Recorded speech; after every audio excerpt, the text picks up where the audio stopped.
All right, everyone, let's go ahead and get started because it's the top of the hour and I want to be mindful of your time. I am Hallie Crawford, and welcome to our webinar, Using Professional Communication to Achieve Your Career Goals. I am very excited to be here with you all today and really appreciate your time, especially on your lunch hour and during a holiday week. I don't know about you all, but it's been kind of a kooky week with the holiday being right in the middle here. Please, quick note here before we dive in. Let me just change the slide here, that all of your phones are going to be muted. All participants are going to be muted for today, just because it makes it a little bit easier so everyone can hear. If you do have questions throughout the course of the webinar today, please feel free to ask those. Just put them in the chat box. It shows you how to do that on Zoom here. And please note, everyone, as well, that there is a handout with the webinar too. Please feel free to open that up in Word and download it, print it out, however you want to use that as well. So I am Hallie Crawford. I am a certified career coach, speaker, and author. And I'm based in Atlanta, Georgia, and I have been coaching and training for 18 years now. I know that might sound crazy because I sound like I'm 12, but I'm actually 45 and I have a 10-year-old son, and I absolutely love and am passionate what I do, at what I do, and have built my business on advice that we are going to give you today. Okay, so here's the deal with this current slide here. I want you to know first that I understand how difficult it can be to achieve your professional goals and to understand and get better or improve your communication in order to do that, because I was not always that good at it. This was me on the far left when I was in my 20s. My mom is in the middle and my sister is on the far right. And I was actually, at this time in my life, I was living in my mother's basement because I did not know what I wanted to do at all with my career path. I was pretty depressed. And I didn't know myself very well, much less know, what I wanted to do with my life versus my career. And I had no good sense of what my strengths were and what I brought to the table. And this is part of what we're going to talk about today, is how to communicate who you are as a professional, also communicate what your goals are and what your brand is as well. And the first thing that I always just like to share with people is to have them understand that I know how tough this can be. And the advice that we are going to give you today, if you take a look at this slide here, is advice that I have used for myself to achieve my professional goals, as well as advice that we use for all of our clients and have been doing so for 18 years. So here are the kind of 3 steps, if you will, that we are going to talk about today to use professional communication effectively in order to achieve your professional goals, whatever they are. The first one here, if you take a look at our agenda, is speaking up and how to use effective, assertive communication.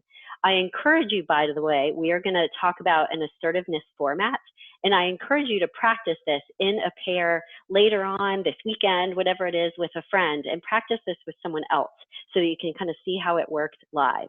The second step that we're going to talk about is managing up and how to do that, working with your boss. And I encourage you to talk with your friend and kind of like an accountability partner about these strategies and how they have worked for them and how you guys can improve them. And then finally, developing your brand. How do you manage what you portray and how you come across professionally? And we are going to talk about drafting a branding statement, and I encourage you to do that for homework while this is fresh in your mind as well, okay? So as I said at the beginning, we are going to have a few minutes of Q&A at the end, so feel free to enter any questions that you have in the chat box as we go here today. Oh, and by the way, everyone, I forgot to say this at the beginning, this webinar is being recorded, so you will receive a recording afterwards, and you will get the PowerPoint slides as a PDF document as well. So don't feel like you have to be frantically taking notes. Do download the handout so you have it, but you will get everything afterwards too. So here's the deal, everyone. We all kind of know, I think, what the importance of effective workplace communication is, right? We all kind of understand in general why it's important. But here's the thing, if you take a look at this slide, when employers and recruiters are surveyed in terms of what they want and in terms of their employees and like new hires, the top 10 things, except for computer skills, but we could argue that that's communication in a different way, right? They are things that are soft skills, and communication skills comes at the top. as well as if you look here, number 3, interpersonal skills, teamwork skills, all of those things. So this is from a survey of employers and what is important to them in terms of an employee. So it's critically important to have all of these skills to be an effective professional, not just for your employer, but for yourself as well, and be able to move up or move on to the next position. Okay, so take a look at this next slide. The second reason why this is important is that our communication style and approach, it tells us about our sense of worth, our sense of like power and control over our career path, and how we can manage and lead effectively. Everything that we do, as you can imagine, is communication. We can't not communicate, even non-verbally. When I'm doing these webinars, just as I'm doing now, I'm using my hands as I talk. That's just part of my style. And that is part of your brand and being effective in terms of communication, okay? So it's very important to be effective with your professional communication in multiple ways. So let's talk about the first step here, how to use and leverage and what is effective assertive communication. It's not exactly what the picture is here on the slide, even though that's funny, okay? So what's the difference between being passive, aggressive, and assertive? Here's the deal with this, everybody. So being passive means that you are afraid to speak up, that you tend to speak a little bit more softly, that you avoid direct eye contact, and sometimes if you're too passive, you agree with others when you don't want to. This does not help you achieve your goals because you're not speaking up and you're not engaging with people in an effective, assertive way. The aggressive style, which is not ideal either, the aggressive person tends to interrupt, they speak loudly, almost too loudly, they tend to be more, intimidating of others, they control people and groups, they blame other people, and sometimes, unfortunately, they're too aggressive and they hurt others to avoid being hurt. Sometimes these people, aggressive people, can reach their goals, their professional goals, but they may step on others in the process, which is also, as you can imagine, not ideal. Assertive communication is what we want, this last one here on the list, right? And an assertive person, these are the qualities that come across here. They speak openly, they use a conversational tone, they use good, solid eye contact, not staring at someone like a crazy person, but good, reasonable eye contact. They have an open stance when they're talking to someone. Their arms aren't crossed, they're not, like hunched over, but they have an open stance and expressions, and they value their self, or themselves, I should say, and they value others and their opinion as well. So we're looking for assertive communication, and those are some of the qualities. Those people can reach their goal without hurting others, and it tends to be a win-win. So that's the one that we're going for. So what are the challenges? What are the factors that hold people back from being more assertive? Some of the things are they are fearful of speaking openly. They want to be liked, so they become a pleaser. They might lack confidence. They may be unsure how to handle conflict.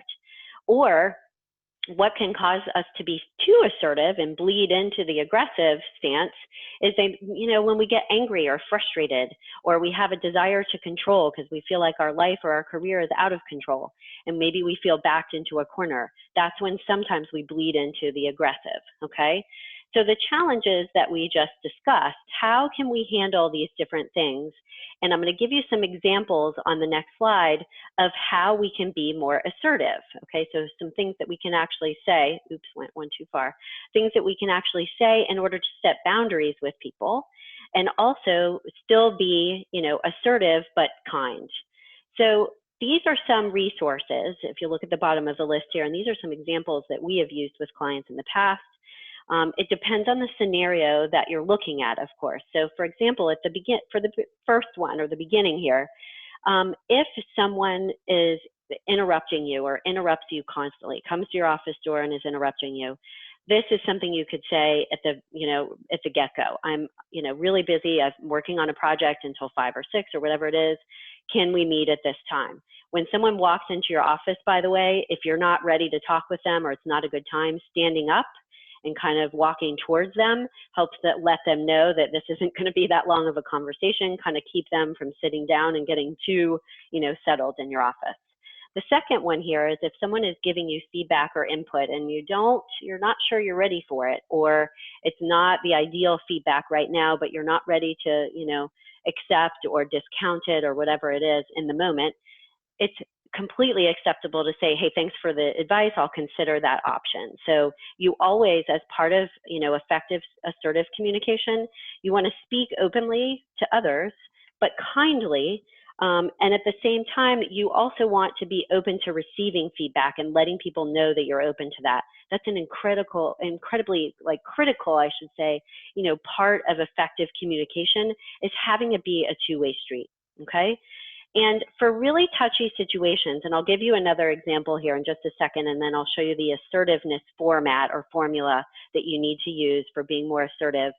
If someone has hurt your feelings or made you frustrated, you can say something like, I became defensive when you said, why did you just do that? If you're upset, can you please just let me know that you're angry, or whatever it is. This is a kinder way to say, hey, you hurt my feelings and you're pissing me off, okay? This is a more professional, kind way to say it. If, by the way, and actually let me switch to the next slide here so you guys can read this while I'm talking.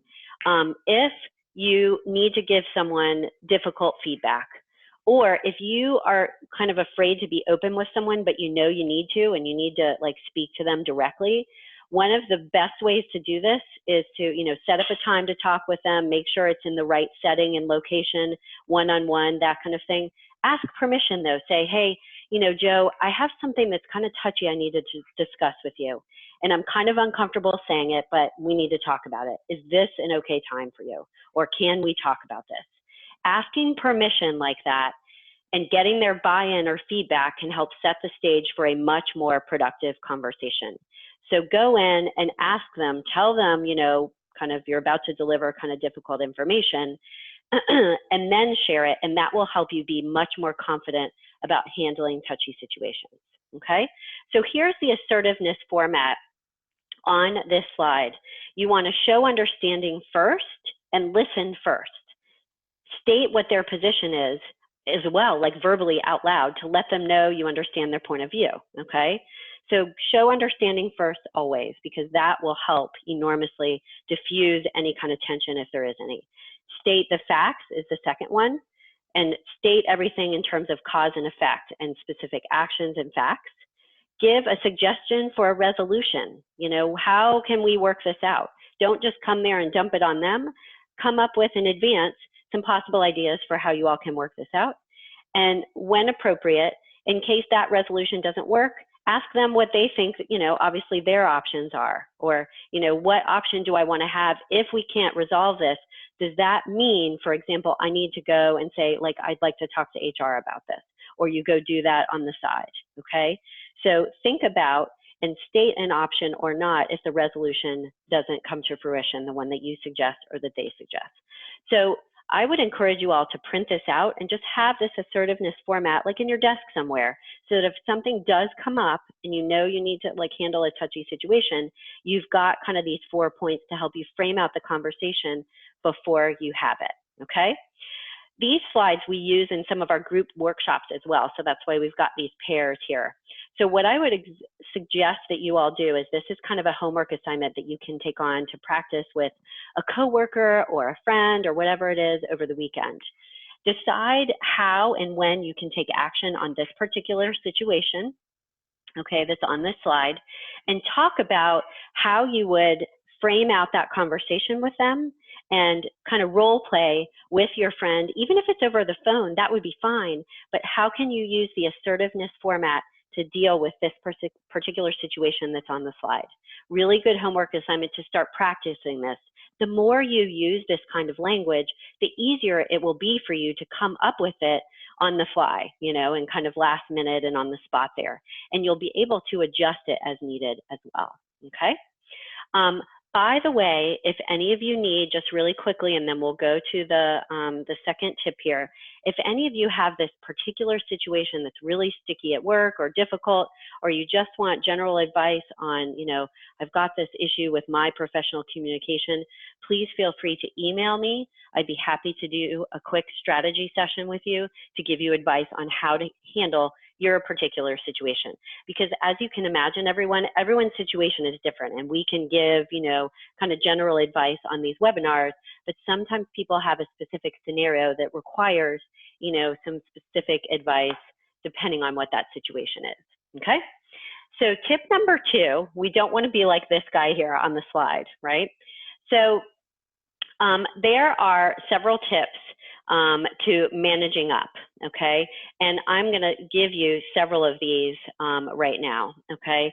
So first of all, what you need to do in terms of considering how to use professional communication to manage up, this is basically how we define this, is it's doing as much as you possibly can to make your manager's job easier.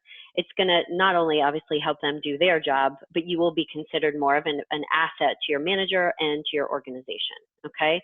So we want to think about, one of the homework assignments too I want you to think about is how can you start to manage up more effectively with your boss, okay?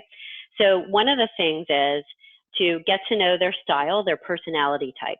Okay, this is number 1, and I'm actually going to give you, we don't have time for all 10, everybody.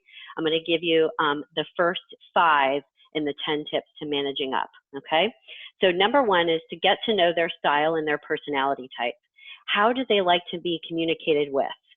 How, do you guys need to meet once a week, every other week, whatever it is? If your boss has never or isn't good about consistently like setting up a structure with you for how you all communicate effectively on a regular basis, whether it's email check-ins weekly or in-person or phone meetings or whatever it is, you need to ask them, how can we improve our communication and what is your preference for our communication, okay? And set up a structure with it. Don't let it be too loosey-goosey, because if it's too all over the place, you're not going to know when you can bug them and vice versa, and you need to ask them and try to meet what their expectations are in terms of their communication style. Number 2 is you want to keep them informed, okay, about your work, but also about important items from your team, for example. You need to be clear on a regular basis about where you are with your projects and tasks. And as part of this, similar to the first one, you want to ask them how do they want you to keep them, up to date. Is it in a shared Google Doc that, or a project management spreadsheet, and they know where you are at any given time because you keep that updated, okay? So as part of this, number 2, keeping them informed about your work, ensure that their expectations for you are clear and that you know how you're being evaluated on your work performance, when you will be evaluated, and how you can meet and exceed their expectations, and make sure that you're giving them what they need as an employee. So don't hesitate to ask them on a regular basis for feedback. We've had plenty of clients say, my performance reviews are scheduled, once a year, but half the time we don't even do them. Like, don't rely on your organization or your boss to ensure that they're giving you regular feedback. Ask for it on a consistent basis to make sure you're meeting their expectations, okay? Number 3 to managing up is staying out of office politics. If you get too mired in that and too mired in the rumor mill, you've got to be careful with that, because it can get back to your boss and it can influence their perception of you. So one of the 3 things, the third thing I should say to managing up and using professional communication effectively is just stay out of that as much as possible. Stay above it. If people are starting to gossip or talk, excuse yourself to go get some water or go to the bathroom or whatever it is. Just stay out of that as much as possible. It will help you become more of a trusted leader in your organization. Number 4 is communicate effectively and often with your boss as well. So this isn't just about where you are with your work, but before you leave a meeting with them or a phone call with them, make sure that you review what was discussed to be sure it's clear and the action items are well defined. Sometimes they will do this for you, but sometimes they won't. And remember that the onus is on you. Like, you need to make sure that you're meeting their expectations and you're getting the information that you need to do your job effectively.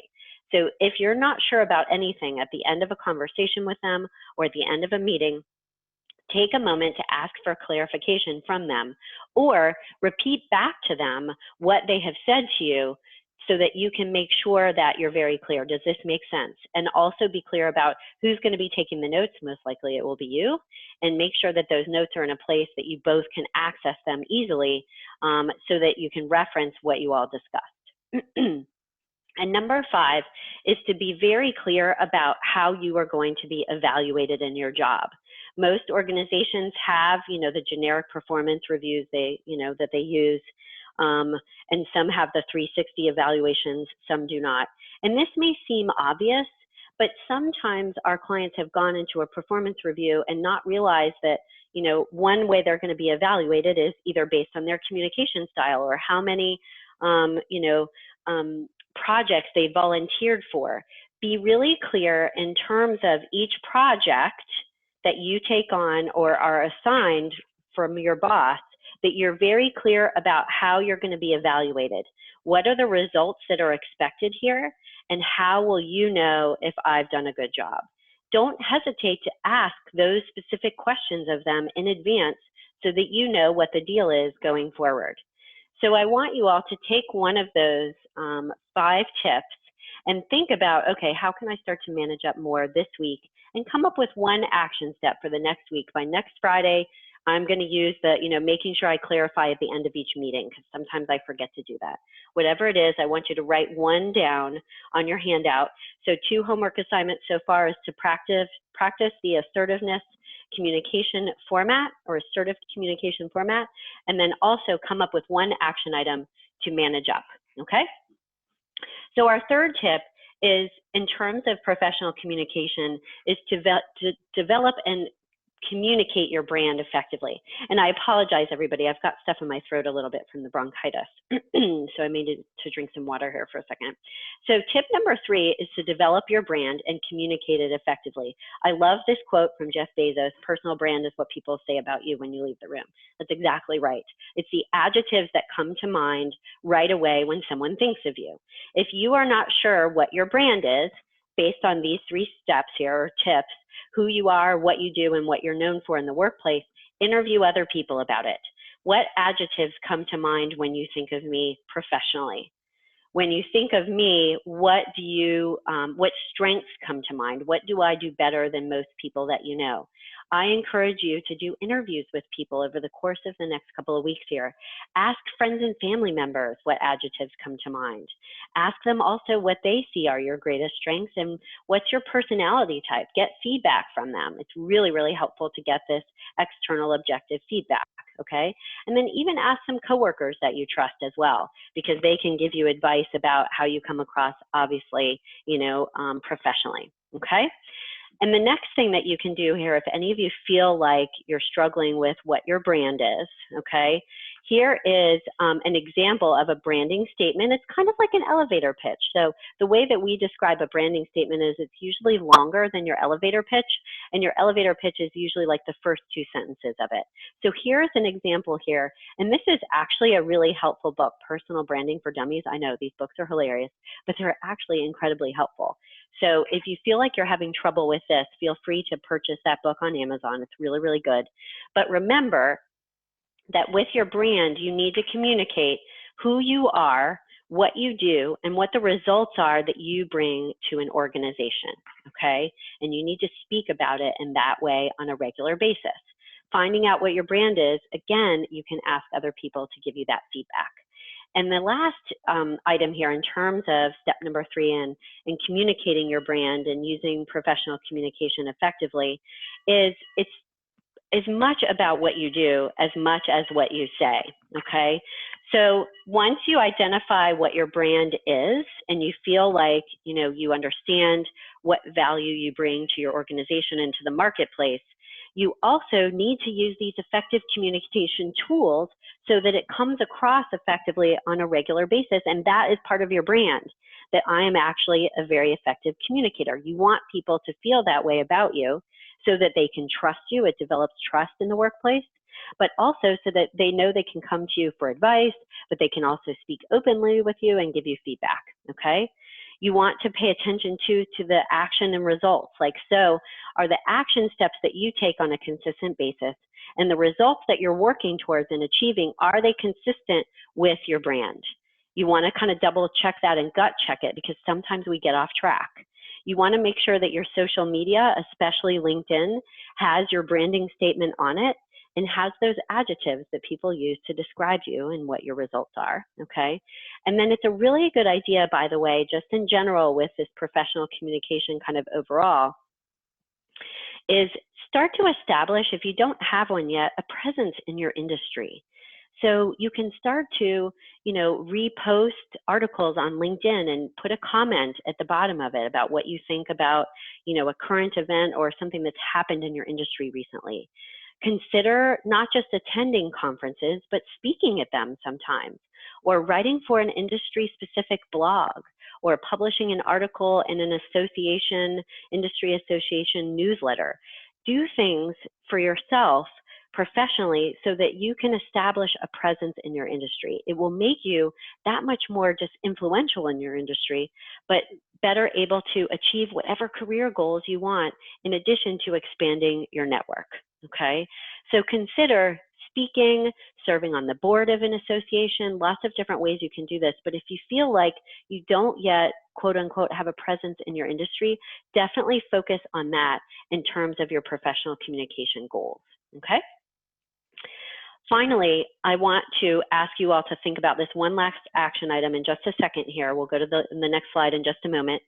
If anyone is interested in learning more about our coaching and needs help with these goals in terms of communication or anything else, whether it's career direction, finding that new job and job search or work performance, we offer one-on-one coaching. We work with clients all over the world.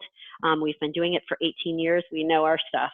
And if you would like to chat with me further about our coaching services or even our products, because we've got some great low-cost products, everyone, that can help you with all of these goals, please feel free to email me at hallie@halliecrawford.com. If you have additional questions or if you'd like to talk about the coaching, I do a free consultation with people just to, make sure that it's the right fit and talk to you about what we would need to do to achieve your goals, okay?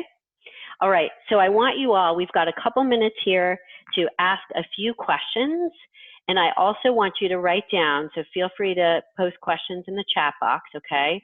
And I also want you all to write down what will be different on Monday as a result of today.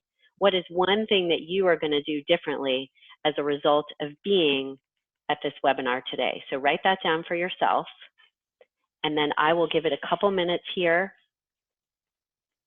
to answer any questions via chat. And by the way, if you've got to run, I've got to run in just a minute too. If you want to email me with questions, that's okay too.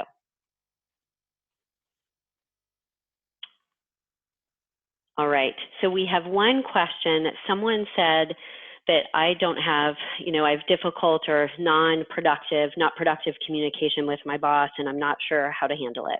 Great question, thank you for asking. So, if you're having, difficult or, not effective communication with your supervisor or manager, one of the things I would do is start to think about what we talked about earlier with the managing up. So where is it that your values maybe are clashing, or your personality type is clashing, or even your communication style? Think about what their communication style is and what yours is and what may be going on, what the problem might be. And I would also invite you to, have a separate kind of check-in phone meeting if they're, remote, or in-person meeting is even better, to talk about what you all need to do differently to improve your communication. And do it proactively. Say, hi, I'd like to improve our working relationship together. And I feel like these couple of things have been happening, and maybe sometimes we talk past each other, or maybe I haven't asked for clarification. So can we chat for a few minutes about how to improve our communication? These are the ideas that I have. Are there ideas that you would suggest or that would work for you? Okay. And if for some reason, if you feel like it's really, really touchy and maybe the conversation is not going to go as well as you would like, if you feel like you need to go to HR first to kind of broach the subject and talk it through with them to kind of practice a little bit, or, get some feedback or advice, that's okay too. I'm happy to coach people on this. I do that all day long. Or if it's really, really touchy and you feel like HR needs to be involved and be in the room at that time, that's an option too. Obviously, as you can imagine, that is when things are really, really tense. And I would always suggest that you try to work it out on your own first, because bringing in HR can make it kind of, more touchy sometimes. But that's always kind of a backup option if you need it. Okay, but I would use the assertiveness format that we talked about. Let them know that you want to talk about something that's a little bit touchy, but that's really important, and then dive right into the conversation and focus on how can we make this better? Not if we can, yes or no, but how can we improve our communication? Remember that asking an open-ended question like that, how can we do this, assumes that you will be able to. instead of like, this is a problem and it's never going to work out. Okay? All right, everyone. Let's go ahead and wrap up since we are at time. Greatly appreciate your time again today. I hope you all had a wonderful 4th of July. Please let me know if you'd like to talk further about coaching or if you have any additional questions from what we talked about today. I would be happy to chat with you. Have a great day, everybody.